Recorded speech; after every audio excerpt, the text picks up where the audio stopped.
All right, let's dive right in. Today we're exploring one of the most powerful and, repetitive Psalms in all of Scripture, Psalm 136.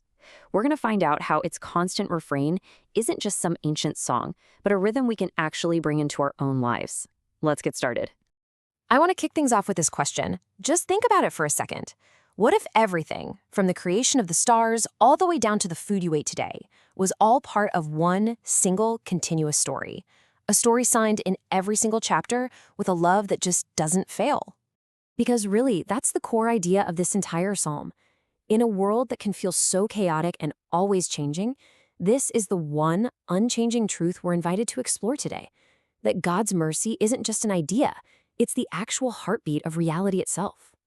So, Psalm 136 is traditionally known as the Great Hallel, which basically just means the great praise. And its most famous feature, of course, is that repeating line, "For his mercy endures forever." Now you gotta wonder, why all the repetition? Well, repetition is how we learn anything important, right? It carves pathways in our memory. The psalmist knew this and framed the song as a powerful remedy for a condition that, let's be honest, affects all of us at some point. And that condition is a kind of spiritual forgetfulness. You know that feeling, right? When you just feel disconnected. Maybe you start to think God is distant from your real day-to-day struggles.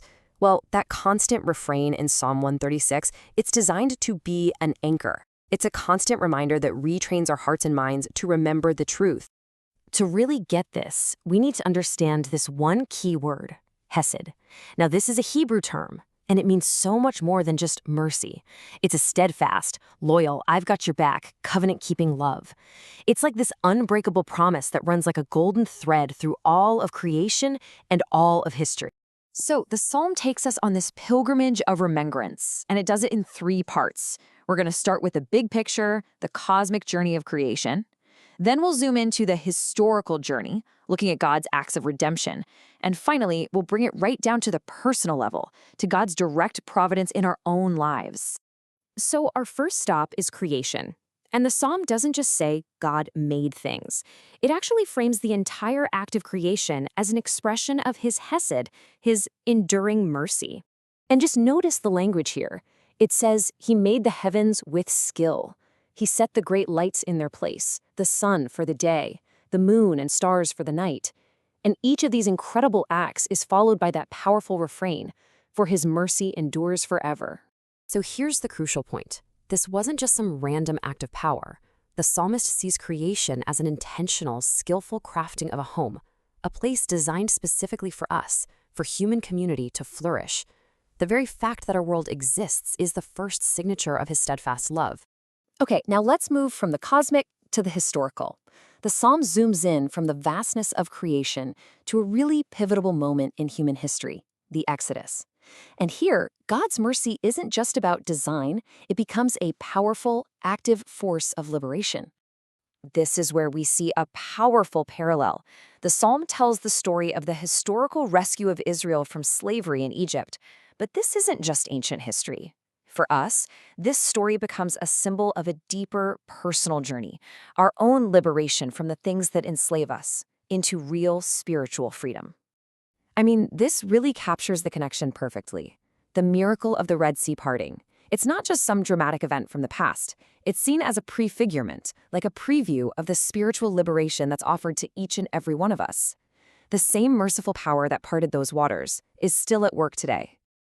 And that brings us to our final stop on this pilgrimage, the deeply personal reality of God's providence. This is where the psalm takes that grand, sweeping narrative and brings it right into our daily lives. This verse right here, it's the pivot point. The same God who created the heavens and parted the sea is the one who remembers us when we are at our lowest point. He is the one who gives bread to all flesh. And this is where it all connects. The mercy that rescued people way back then is the same mercy that provides for us today. The psalmist sees it in the bread for all flesh, our daily food. For Christians, this points forward to an even deeper spiritual nourishment. The God of history is the God of your present moment, providing for you right now. So what's the ultimate effect of this pilgrimage? Well, it's meant to do more than just inform us. It's meant to transform us.